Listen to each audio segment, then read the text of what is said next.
For people who don't understand who you are and your background, I mean, you've come from a place where you've done billion-dollar deals, or you've been a part of billion-dollar deals. You built a company that had over $1 billion in assets under management. You currently have fractional ownership in well over $1 billion in real estate, from multifamily to self-storage and I don't know what else. So, I mean, with all of that experience and seeing what's happened, what do you foresee happening in the next 6 to 12 months? The intention of the Fed right now, the Federal Reserve Bank, which kind of determines economic policy, and it's quasi-independent organization, is to curb inflation. And we've seen them make, what, 3 or 4 rounds of rate increases, and so far inflation hasn't flinched. Yeah. So I think it was still at, what, 9 something, which is, somebody said hasn't been that high since the Carter administration. If you remember right, we had stag inflation then, probably been too young for that, but I do remember it very well when the economy was flat and prime rate was, I think, 22%. Mortgage would have been 14 or 15%. People were selling debt instruments that were illegal at the time. They were wrapping bank debt and calling it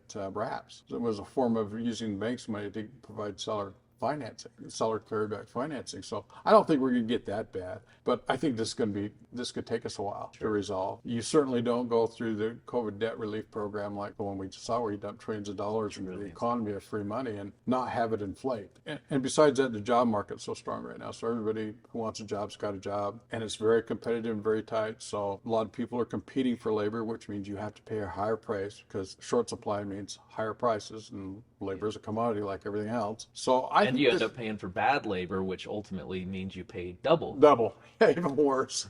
Yeah. If you think a good tradesman is expensive, try hiring a cheap one. Anyway, so I think this thing is going to play out over the long term, and I think the opportunities will start really revealing themselves in 23, and I think 22. We're in July right now, so I'm thinking the balance of this year is probably a time, early 23, get into cash quick as you can. Hopes that the market holds. Of course, if you get too many people rushing to the door, no one gets out, because we all crowd the exit. In an orderly manner, sort of figure out in your portfolio what you can let go of, what's likely going to cause you some headaches, and let go of that. And then I would say, my prediction would be by late 23, the opportunities in the market will start revealing themselves.